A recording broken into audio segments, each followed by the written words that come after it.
deserve to see the other end. Ergo, I don't compare myself to others. Now getting to Harvard, I still don't compare myself to others. Keeping your emotional history just as history. Hi guys, how's it going?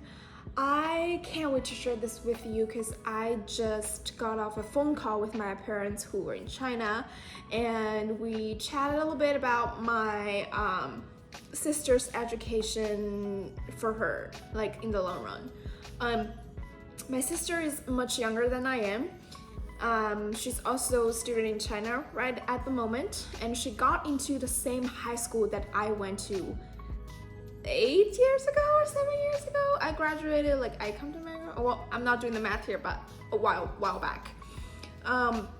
She got in, apparently it became a very competitive school to get in, so she's like, yay, I can go to the same school my sister went, and it's great. And she also chooses the same courses that I took at the time, which is A-level. It's a A-level courses. It's the course system that we imported from England. I took that courses, and now I'm here in America, so it's like, I'm pretty sure it's accepted in countries other than England. So the question is, my sister and my parents is talking about, and what my insights is, so it's a 4 years kind of high schooling, boarding school, and on her first year, on top of the 7 must choose required courses, I think it's PE, English, math, something more like miscellaneous stuff. And on top of that, she is then given the choices of picking 3 or 4 more optional courses, including arts, history, physics, chemistry, biology, all those like courses that would be very closely related to the field of study that the students would want to study in college. So I know that my sister had an interest in drawing and putting Legos together. Unlike me, she's like less of an like artist. Like I'm the artist in the family. She's a little bit more like logical. Like she see things in like structural ways. She really like drawing and all that. So I was like, would you be interested in doing arts and design, just to like to test it out the water to see if you actually want to do more? And then I recommended doing, because they were asking me what are some good courses to take at this point, because really she doesn't really have any entry level knowledge of any of the subjects. So out of everything, these are the 4 courses that I would recommend that she start to getting to know a little bit about the field, entry level knowledge. It's better for her for the long run. I think another point is really good for her to know about those subjects just in order to be a better human being. And she's such a novice at English skill at this point, and learning such topics can help her building her English miscellaneous skills much stronger in a comprehensive level, because you just don't want to know English and you won't be able to express what you're thinking, or your vocabulary is limited, or your social skill is quite lacking, that you have this knowledge in you but you can't really talk to people the way that you would like to. So what are some of the 4 courses? So I said, because I know she has an interest in what is it called? Infrastructure? No, well, about buildings. So I said, yes, design. The second is physics, because infrastructure and whole structure architecture. That's what architecture. Architecture is based on physics, so you need to know the basic. Otherwise, like how are you gonna make a building if it's not physically balanced, right? You need to know the basic for physics, and then you need to keep learning math. Whereas math is already covered for the must learn required courses out of the 7. So this number 8 is design and arts, of her own passion that's closely related to what she liked to do for her passion outside of schoolwork. Arts and design, physics perform as a supporting system to arts and design. So we're looking at a long run of what she would potentially like to do in college, in her career, that we need those basic theories that to like implement it in her mind to build on this bigger, grander picture of whatever she wanted to be in the future. And the third one, I suggested her to learn economy. I think economics, actually, it's called economics. I actually went through the same curriculum when I was in high school. So if the curriculum hasn't really changed very much at this moment, I remember we did study both macro and microeconomy. I wasn't really fantastic in economics, but like knowing those basic mechanism or just the principles of economics, like you know the demand and supply diagram and how the market works, you kind of have an understanding of where you're at in this like global economy.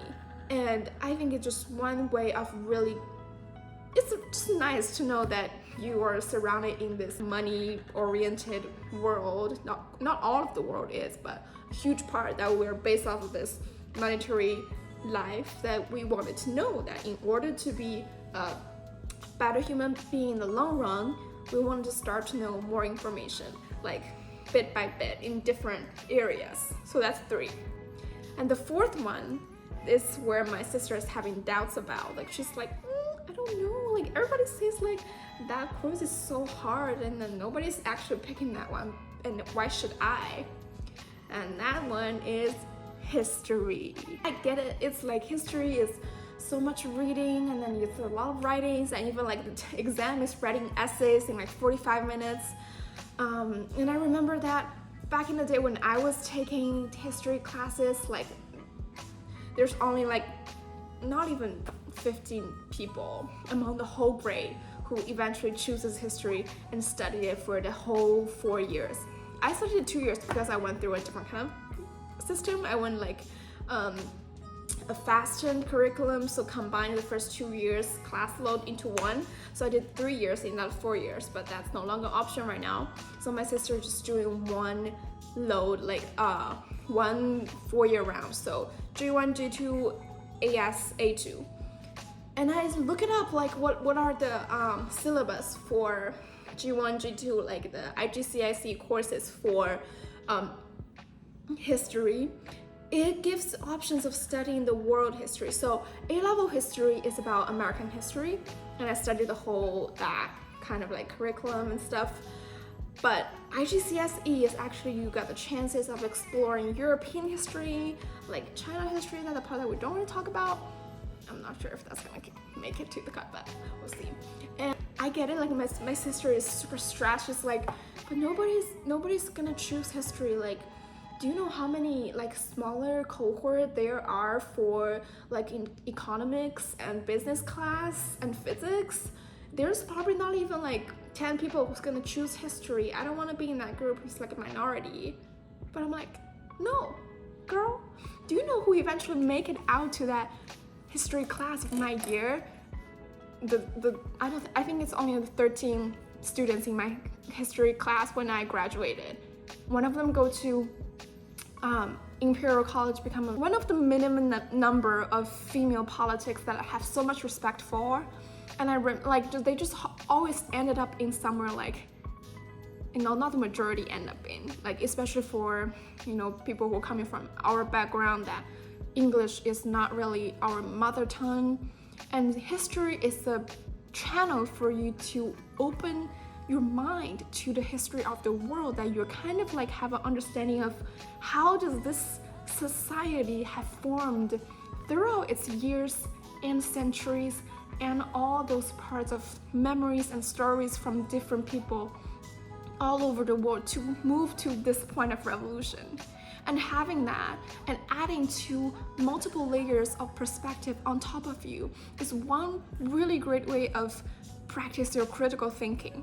And another thing that I really recall when I was taking my history classes, yes, there is a lot of reading. It's like, oh my god, there's so much. I remember my reading material was like this thick for like, I don't know, for a course or something, but I always enjoy carrying them. Just makes me feel so smart. I'm like, I'm the book nerd, nobody talk to me, but never mind. There's a lot of reading. There's a lot of chance of practicing your writing. You got another context of practicing your English writing at this moment, because at this point, maybe a lot of the students like you, don't really have a giant tank of vocabulary just yet, and you're really working towards one very specific goal of writing your English essays or paragraphs. It's probably passing your TOEFL exam or passing some of the English entering proficiency test exam, but you don't really get to practice the way that historical critical like argument, like an essay, like an, I don't know, like analyze a context, like how would you think this historian's argument, like from that kind of perspective. It's a very different kind of writing, which I think is very important, even though you don't really use this kind of writing for your professional development in the future. But having that practice, having that training here is a solid way of just adding fuels in your creative and analytical mind.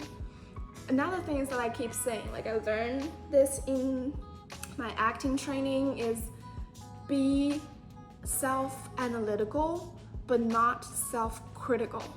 So self-critical is something that you're like, I did something and I don't like the way that I did it, and I just keep grab a hold of it, like I can't let it go. So I have that kind of sense of failure overwhelming on top of me that makes me feel less about myself, lower my self-esteem. Like self-analytical is you recognize that the way that you did something that is not the way that you would do it again. So you recognize that. You simply see that and recognize it and saying, okay, that's one error that we crossed it out. It's just part of the whole big thing of trying out errors.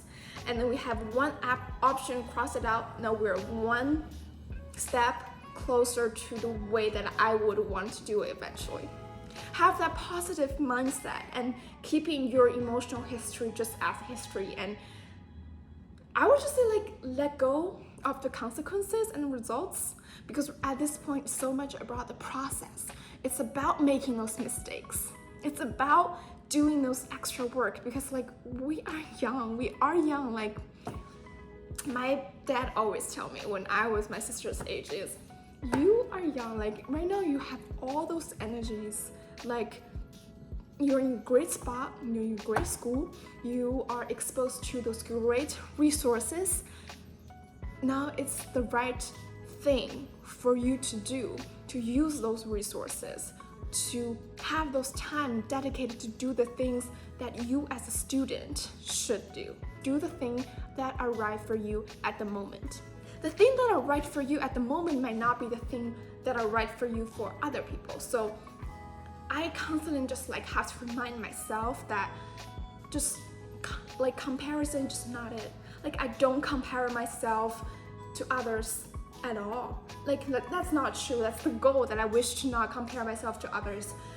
I have actually done a very good job so far. Like before, like I would say 7 months ago or a year ago, I don't compare myself to others. Now getting to Harvard, I still don't compare myself to others. I will say the only thing that I've ever compared to is the yesterday me and the tomorrow me. Like I see it in a vertical scale instead of a horizontally.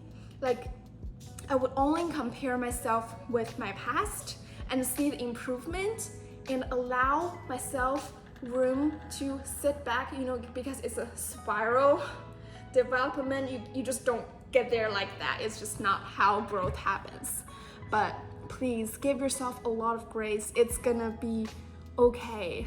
Like imagine if you only have 2,000 of English vocabularies right now, and you needed to get to at least I would say 6,000 to pass the TOEFL exams or whatever in like a year or less, in a year or two.